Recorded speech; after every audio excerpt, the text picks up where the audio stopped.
Hello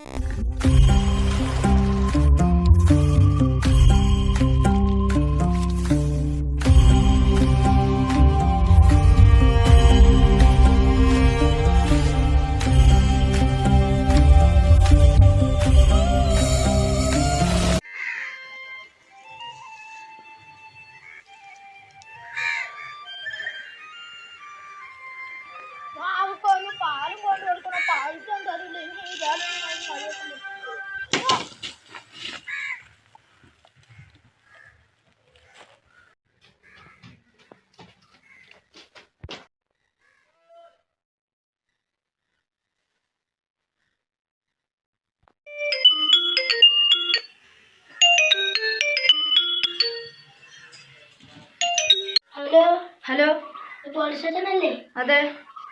നമ്മളെ വീട്ടിന്റെ വഴിയിൽ അവിടെ ബോഡി കിടക്കുന്നു. എവിടെയാണ് സ്ഥലം? ശിവര് വട്ടപ്പുഴ കോളനി. എത്രയും പെട്ടെന്ന് എത്താം. ഓക്കെ സാറേ. ശരി.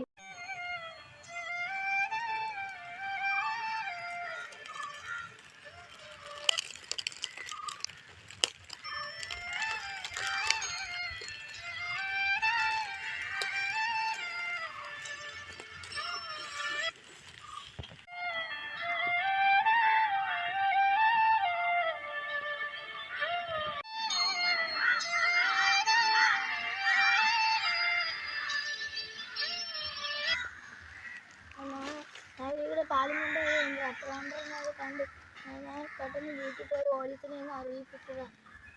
ഞാൻ പോലീസിന്റെ കുട്ടികളുടെ വണ്ടി കൊണ്ട് ചേർത്തില്ല, നടന്നു പറ.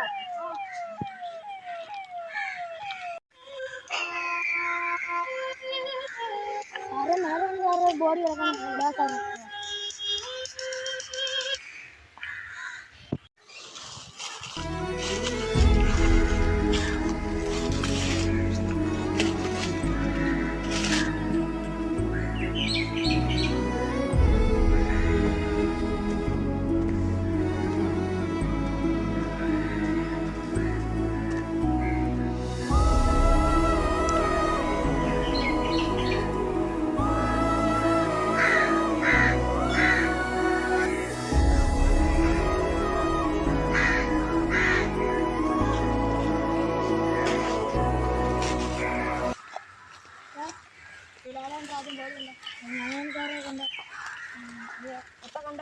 സാറേ ഞാൻ താഴെ ഒരു വീട്ടിൽ പാല് കൊടുക്കാൻ പോയതാണ് സാറേ ഞാൻ കണ്ടത്.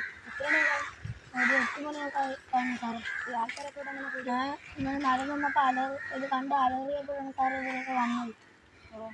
എത്രയും പെട്ടെന്ന് ഈ ബോഡി ഹോസ്പിറ്റലിൽ എത്തിക്കണം കേട്ടോ. ഇനി നാളെ രാവിലെ 10 മണിക്ക് മൊഴി എടുക്കാൻ സ്റ്റേഷൻ പോകുന്നു. ആ സാറേ.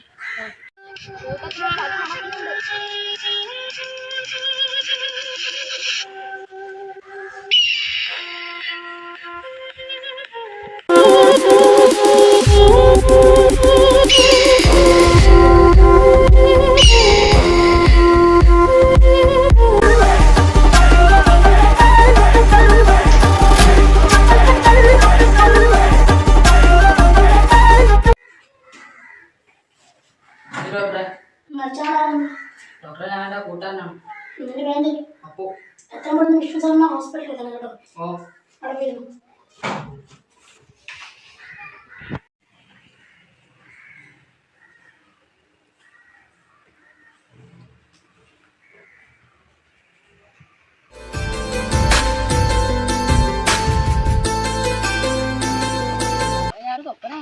ഇല്ലടാ, ഞാൻ മരിക്കുന്ന സ്വപ്നം കണ്ടാ.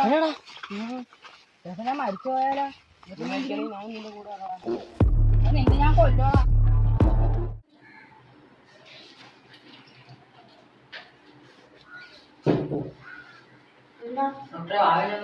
ഇപ്പൊ കാണാൻ പറ്റില്ല. പോസ്റ്റ്മോർട്ടം വന്നോണ്ടിരിക്കും.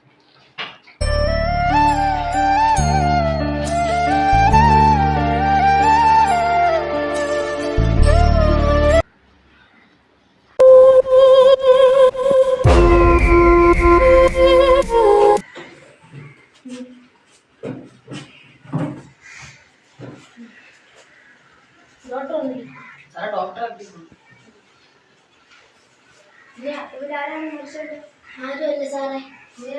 ഞാൻ എന്റെ കൂട്ടുകാരാണ്. ബന്ധുക്കാരും അറിഞ്ഞിട്ടില്ല. നിങ്ങളോട് ഇന്നലെ എടുത്തത് അവനെ അവൻ വന്നില്ല. ഇന്നലെ ഈ മത്സ്യം നിന്നോട് ഉണ്ടായിരുന്നു. ഇന്നലെ രാവിലെ തൊട്ട് വൈകിട്ട് വരെ ഉണ്ടാവും. എന്നിട്ട് എത്ര മണിയായി പോയി കാണും? അവർ 6 മണിയൊക്കെ ആവാറായപ്പോൾ വീട്ടിലോട്ട് പോയി. സാറേ വന്നോ? ഇല്ല, എനിക്ക് കുറച്ച് കാര്യം പറയുന്നുണ്ട്. ഡോക്ടർ എന്തെങ്കിലും പറയാനുണ്ടെന്ന് സാറേ, ബോഡിക്ക് നല്ല പരിക്കേറ്റിട്ടുണ്ട്. തലച്ചോറ ബ്ലഡ് കട്ട് ചെയ്ത് പോയി. എനിക്ക് തോന്നുന്നത് ഇതൊരു കൊലപാതകമാണ് എൻ്റെ സംശയം. ഡോക്ടർ പോസ്റ്റ്മോർട്ടം റിപ്പോർട്ട് ഒന്ന് നോക്കണം.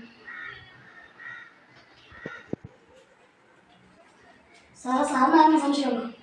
ഡോക്ടറെ, എനിക്ക് വലിയ സംശയമുണ്ട്. എനിക്ക് അവനെ വിളിച്ചൊന്ന് ചോദ്യം ചെയ്തു നോക്കും. Okay sir. പിന്നെ ആരുടെ കൊന്നത്? അടിക്കാൻ സാറേ, ഇന്ന് ഒരു വീട്ടിൽ വോട്ടിങ് കേസ് സാറേ, ഒരു കാര്യം സാറേ ഞാൻ പറഞ്ഞു.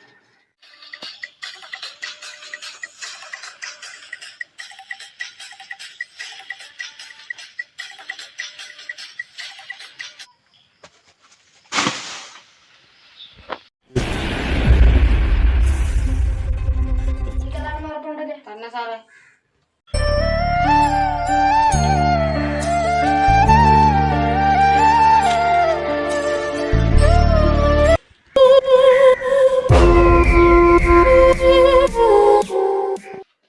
നീ എന്നോട് പറഞ്ഞത് 6 മണി സമയത്ത് അവൻ നിന്റെ വീട്ടിൽ നിന്ന് പോയെന്നാണ്. പിന്നെ സംഭവം നടന്നു നമുക്ക് ഇനി അവിടെ പോയത്. സാറേ, ഞാൻ ഇപ്പൊ ചവറുണ്ട് കളയാൻ പോയ സാറേ. ചവറല്ല, ദിവസം എന്റെ കൈ വയ്ക്കണ്ടെങ്കിൽ നീ സത്യം പോലെ പറയാം. സാറേ, ഞാൻ സത്യം പറയാം. കാര്യം പറയാ. എന്താ ഞാൻ പറയാം. എന്തേലും നിനക്കറിയാലോ എൻ്റെ പെങ്ങളെ കല്യാണമാണ്. അതെനിക്കറിയാലോടാ. പൈസയില്ലാത്തോണ്ട് ഒരു വീട്ടിൽ ഞാൻ കുറച്ച് സ്വർണ്ണങ്ങൾ മുടിച്ചടാ. നമുക്ക് വേണ്ടടാ. നിന്റെ പെങ്ങൾ പറഞ്ഞ എന്നെ കൂടെ പെങ്ങളാ. ഞാനും കൂടെ പൈസ അവളെ കല്യാണം നമുക്ക് നടത്തി. അത് എന്നിട്ട് നമുക്ക് വേണ്ടടാ. എടാ, എൻ്റെ വിഷമം പറഞ്ഞാൽ നിനക്ക് മനസ്സിലാവൂടാ. നീ മാറി.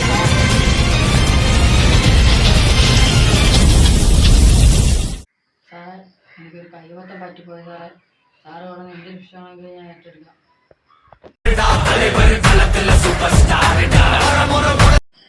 ഈ സിനിമയിൽ ചതിയെന്ന് പേര് വരാൻ കാരണം സ്വന്തം കൂട്ടുകാരനെ ചതിച്ചതുകൊണ്ടാണ്. നിങ്ങൾ ജീവിതത്തിൽ ഒരിക്കലും സ്വന്തം കൂട്ടുകാരനെ ചതിക്കാൻ പാടില്ല. എന്ത് പ്രശ്നം വന്നാലും കൂടെ തന്നെ കാണണം. ഈ സിനിമ പിടിക്കുമ്പോൾ നമുക്ക് ആരുടെയും സപ്പോർട്ടില്ലായിരുന്നു. ഈ ഫോട്ടോയിൽ കാണുന്ന 7 പേര് മാത്രമേ ഉള്ളായിരുന്നു നമുക്ക് സപ്പോർട്ടായി. നിങ്ങൾക്ക് ഈ പടം ഇഷ്ടപ്പെട്ടെങ്കിൽ ഒരു കയ്യടിയെങ്കിലും തരേണ്ടതാണ്.